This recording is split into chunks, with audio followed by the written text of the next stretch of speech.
capítulo 16, entonces, el versículo 36. 16:36. Dice: el carcelero hizo saber estas palabras a Pablo. Los magistrados han mandado decir que os suelte. Así que salid ahora y marchaos en paz. Qué interesante es ver el versículo este, porque hubo un cambio rotundo de pensamiento de los magistrados. Recién estaba hablando con el Ale hace un ratito que íbamos a hacer algún repaso en cuanto a los magistrados. ¿Ustedes saben quién eran los magistrados? Si lo llevamos a la Argentina, sí. No, bíblicamente estamos hablando. ¿Ustedes saben a qué se refieren los magistrados? Autoridades de La suprema autoridad, como digamos en la cárcel. Ajá. Como el juez, Ajá. el abogado. Los magistrados eran los jefes de la guardia, ¿sí? Ellos eran los magistrados, ¿sí? No era nadie de la Corte Suprema, eran los jefes de la guardia. Pero también un detalle que menciona la Tati recién es que eran como los jefes también del templo. Hay un telefonito que estaba haciendo ruido. Cling, cling, está recto. Entonces, eso eran los magistrados, eran los jefes de la guardia. Es decir, era un general encargado de toda la guardia, de toda la cárcel, de todo el templo. Claro, entonces, ¿qué es lo que hacía ese general? ¿Mandaba a quiénes? A otro. En este caso mandó al carcelero ¿a qué? ¿Qué dice el versículo 36? Ok, que lo agarre y lo saque y que se vaya en paz. Ahora, ¿por qué yo quería detenerme un poquito en cuanto a estas palabras? Porque es importante entenderlas, ¿sí? No es ningún juez, no es ninguna Corte Suprema, es un jefe de la guardia carcelaria. Era el mandamás. Entonces, esta persona era la que le había dado la orden al carcelero para que liberarse a Pablo. Ahora, es interesante porque debemos ir entendiendo la palabra de Dios y entendiendo cada uno de los conceptos para después hablar con claridad la Escritura.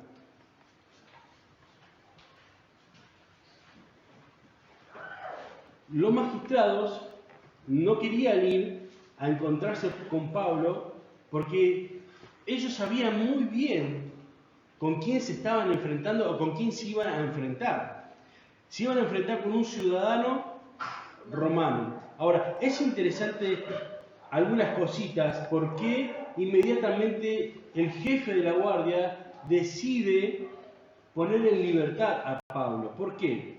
Porque había algo importante que sucedía, que nadie podía imponer un castigo corporal a ningún ciudadano romano. ¿Sabes por qué? Porque era considerado como un grave crimen. Mucho más si ese ciudadano no había sido puesto en juicio. Entonces había un montón de cositas puestas en juego. Que el jefe de la guardia lo que había hecho estaba mal. Era tomado como un crimen elevado en haber castigado a un ciudadano romano y mucho menos sin haberlo llevado a juicio. No solamente eso, sino que al hacer esto, el jefe de la guardia está dispuesto para ser expulsado por el crimen que había cometido. No solamente él está dispuesto de ser expulsado por el crimen que había cometido, escucha bien, sino que Filipo podía llegar a perder de gozar del privilegio que tenía por ser una colonia romana. Entonces, claro, por eso les quería detener un ratito de saber quién eran los magistrados. Era la persona de la jefe de la Guardia General, que mandaban a otro. Pero ellos se habían tomado el atrevimiento en haber azotado a Pablo y eso era considerado como un crimen contra un ciudadano romano. ¿Y por qué? Por no haberlo llevado a juicio antes. Pero no solamente eso, sino que él estaba a punto de ser expulsado ahora y que la ciudad de Filipo dejara de percibir de los bienes que tenían como colonia romana.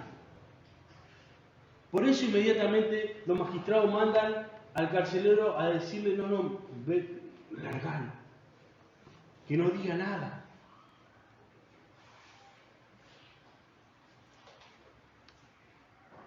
Qué pronto tenemos que estar nosotros para reconocer cuando nos equivocamos, ¿no? Perdón, me equivoqué. ¿Viste? A veces escuchaste alguna vez que te dijeron esto así. Perdón, me equivoqué. Es el perdón más insincero que existe en la vida, ¿viste? Porque vos decís, estás para cómo ni la cara, ¿viste? Se le sigue transformando todavía. Perdón, me equivoqué, te mira así,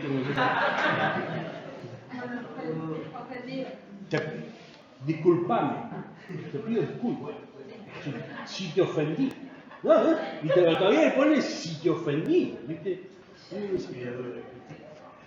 ¿Qué tan pronto tenemos que tener la actitud de reconocer cuando nos equivocamos y pecamos? Y reconocer. Sí, tenés razón, me equivoqué. Perdón, me equivoqué. Pequé, perdón. Y de esa forma tenemos que actuar. Entonces, claro, inmediatamente los magistrados se dieron cuenta no de tener un cambio de actitud, sino lo que iban a perder, las consecuencias que iban a tener en base a lo que habían cometido. La idea allí del versículo sigue diciendo, pero Pablo les dijo, versículo 37, después de azotarnos públicamente sin sentencia judicial, siendo ciudadanos romanos, nos echaron a la cárcel. ¿Y ahora nos echan injustamente? No, por cierto, sino que vengan ellos mismos a sacarnos. Y los alguaciles hicieron saber estas palabras a los magistrados, los cuales tuvieron miedo. Allí la palabra miedo significa se atemorizaron. Es como que si le hubiera venido un espanto. Se alarmaron por lo que Pablo le había dicho. Claro, estaba en juego la reputación de su trabajo y su servicio a la colonia de Filipo. Y no solamente eso, sino que estaba en juego que iban a perder todos los bienes que gozaban como por ser una colonia romana. Pero allí sigue diciendo el versículo, los cuales tuvieron, y vinieron que los magistrados, ¿y qué dice el versículo ahí? Y les rogaron. Esta palabra yo creo que se van a dar cuenta enseguida, ahora cuando yo se las mencione. Les rogaron. Esta palabra es le instaron, sería la palabra. Pero la palabra en el griego es no, pero viene de la familia, es parakaleos. ¿Recuerdan algo acerca de esta palabra? La hemos usado un montón de veces.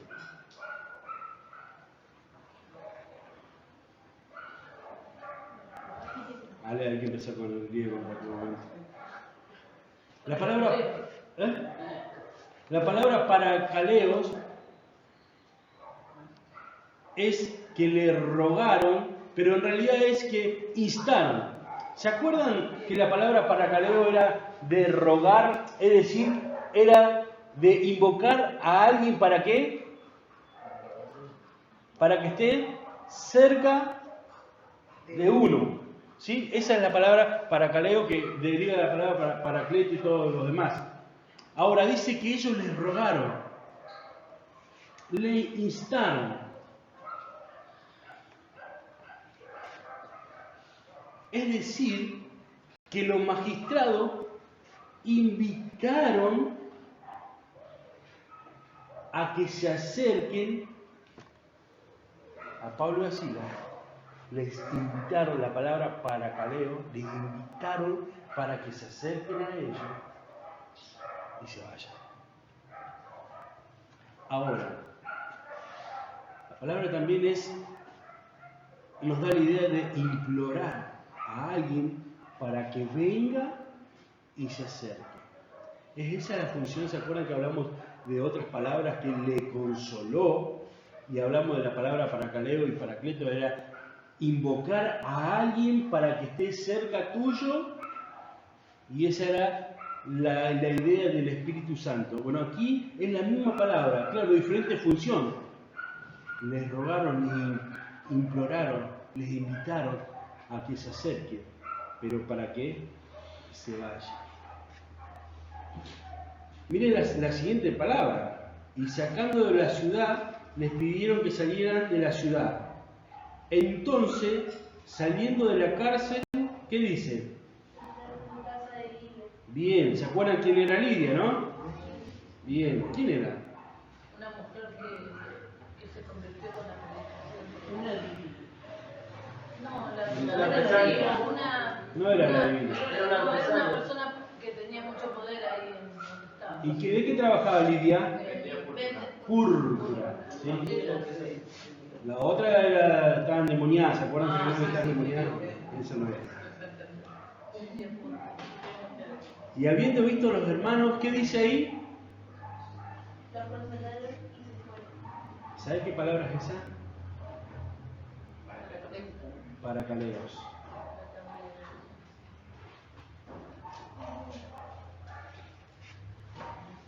Ahora, es interesante ver porque es la misma palabra que se usa aquí en griego, que usaron lo de la guardia.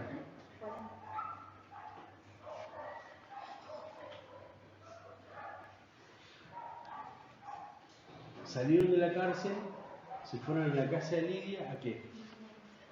A animarles, a consolarles, a confortarles, a alentarles. Una vez, habiendo salido de la cárcel, fue lo que hicieron Pablo y Silas.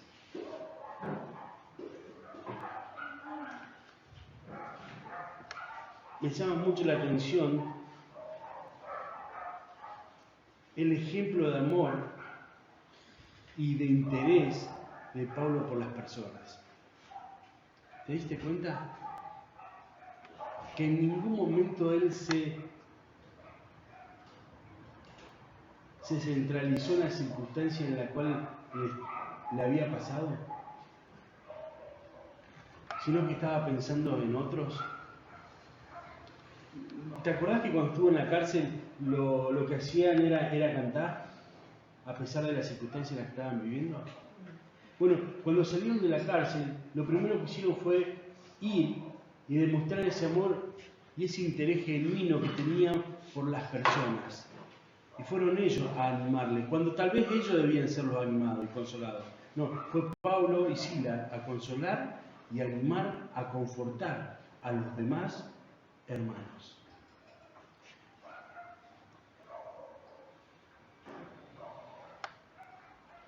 Y esto realmente es interesante.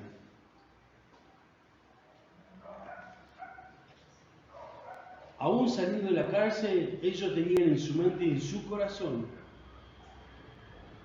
el hecho de ir a animar y a consolar a los hermanos. ¿Para qué?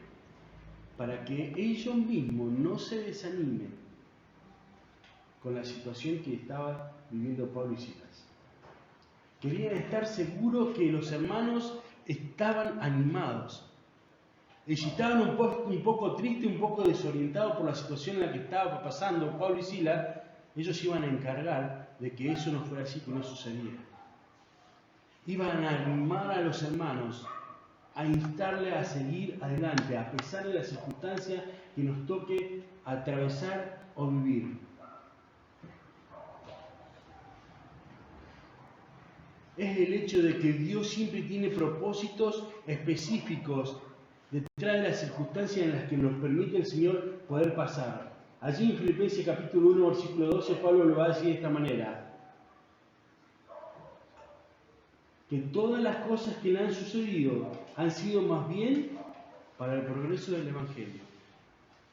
Y en Romanos lo va a decir de la siguiente forma: sabemos que todas las cosas que suceden nos ayudan a bien.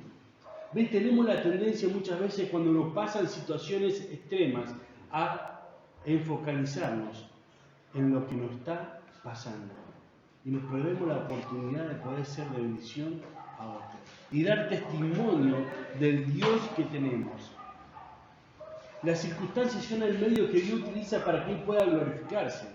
Las circunstancias son el medio por el cual el Señor nos permite mostrar nuestro amor genuino hacia otras personas. Son los medios que Dios utiliza para poder mostrar su gloria. De saber que Él estará en control de todas las circunstancias y situaciones que nos tocan pasar.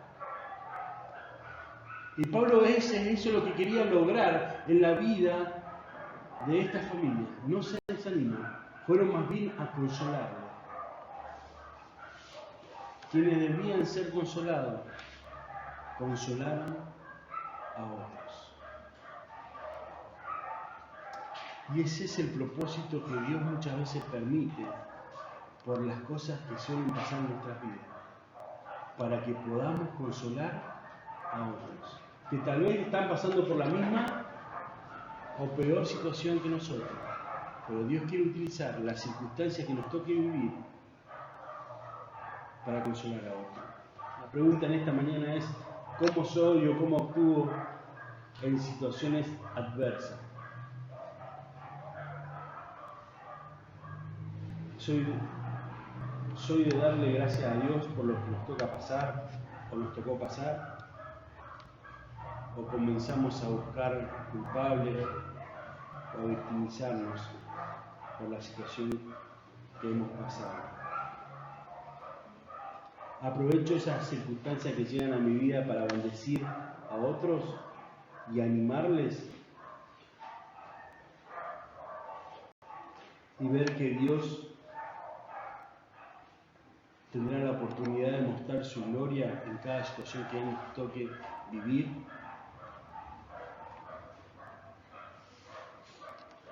Somos de esa clase de personas que nos cuesta muchas veces darle la gloria al Señor y pedirle al Señor que cumpla su propósito a pesar de lo que está pasando y atravesando, y muchas veces nos cuesta doblar nuestro corazón y nuestras rodillas y reconocer que el Señor es mucho más importante de lo que nos está pasando sucediendo. Claro, Él tiene sin lugar a duda cuidado de nosotros, como dice la Escritura, pero Él tiene un propósito específico en cada situación que nos permite enfrentar. Claro, puede ser la situación de que se nos prenda fuego la casa, pero aún así tenemos que darle gloria a Dios. O puede ser que tengamos el último kilo de arroz en la alacena y no sepamos cómo pagar la luz el día de mañana. Pero Dios está al control de cada una de las cosas. Y Dios va a obrar en favor de sus hijos. Y a pesar de que tengamos un kilo de arroz y no tengamos para pagar el otro día la luz, tenemos que animar a otros a seguir confiando en el Señor en medio de la necesidad y en medio de tanta pobreza, tal vez. Dios tiene un propósito específico en cada una de las cosas que nos toca pasar.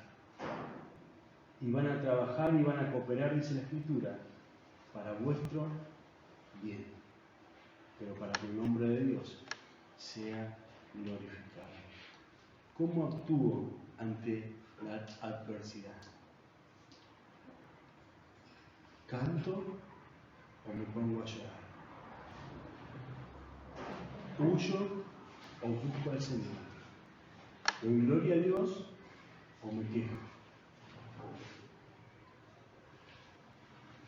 Entonces, Dios quiere hacer algo específico en cada una de nuestras vidas. Versículo 17. Pasando por Anfípolis y Apolonia, llegaron a Tesalónica, de donde había una, ¿qué dice? ¿De quiénes? Judíos, ¿no? Más. Y Pablo, ¿cómo dice la Escritura? Fue a ellos por 3 días de reposo. Discutió con ellos, declarando y exponiendo por medio de la Escritura que era necesario que el Cristo padeciese, resucitase los muertos y que Jesús, a quien yo anuncio, decía, Él es el Cristo. Entonces lo que hizo Pablo fue, cada vez que llegaba a un lugar, ¿a dónde iba? A la sinagoga. Claro, en Filipo no había porque no había sinagoga, pero en cada uno de los lugares donde él había ido, ¿dónde iba? ¿Qué hacía? Predicaba el Evangelio. Entonces ahora pasó lo mismo. Estas dos ciudades son interesantes porque están más o menos a 48, 50 kilómetros de donde había estado Filipo, y de una de la otra también está más o menos la misma aproximada de kilómetros, unos 50 kilómetros más. Entonces habían llegado allí a la sinagoga y como acostumbraba fue a ellos por 3 días. Es la idea que fue por 3 semanas, ¿sí? Entonces, ¿y qué hizo? Empezó a declararle la Escritura. ¿Qué hizo Pablo? Fue al Antiguo Testamento y empezó a hablarle del Señor, de la persona de la cual yo le estoy hablando. Él ya vino, Él ya murió, Él ya resucitó. Él es Cristo. Entonces le empieza a hablar de la persona del Señor Jesús. Ahora en este nuevo lugar, donde el Señor ahora le permite llegar a Pablo con el Evangelio. Después de las circunstancias, Dios siempre va a tener nuevas oportunidades para poder seguir haciendo lo que hacían, es decir, predicar el Evangelio. Si las circunstancias que te tocan vivir no te llevan a compartir el Evangelio, estamos haciendo algo mal. Se nos va a prender fuego de nuevo en la casa. Porque lección no aprendida, lección repetida. Entonces, cada una de las cosas que nos tocan son para el progreso del Evangelio de Cristo. Es la oportunidad de poder declararles a otros que es lo que hizo el Señor, a qué vino, y que murió y resucitó y que vendrá a buscar a su iglesia. Es la oportunidad para poder predicarles a otros del Señor. ¿Qué hacemos cada vez que nos toca pasar una situación difícil, incómoda, injusta, inesperada? Debemos compartir el Evangelio. Sí, ya me quemó todo, pero hay algo más importante que te quiero decir. Que así como se me quemaron las cosas, un día nuestra vida se puede quemar por toda la eternidad. Pero escuchame, me estás hablando de la eternidad, ¿no tenés para dormir esta noche? No hay problema donde dormir, pero mañana me voy a conseguir un colchón y voy a seguir durmiendo. Pero vos vas a pasar la eternidad en el infierno. Y ahí el fuego nunca se va a apagar. Es la oportunidad que el Señor nos da para poder bendecir a otros, para poder animar a otros y para poder predicar el Evangelio a otros. Si no cumplo esos propósitos en las circunstancias en las que nos está tocando pasar, tenemos que rebobinar la película y comenzar de nuevo. Porque para eso el Señor muchas veces permite situaciones extremas en nuestras vidas. Y gracias a Dios que Él nos cuida a pesar de la situación extrema, ¿no?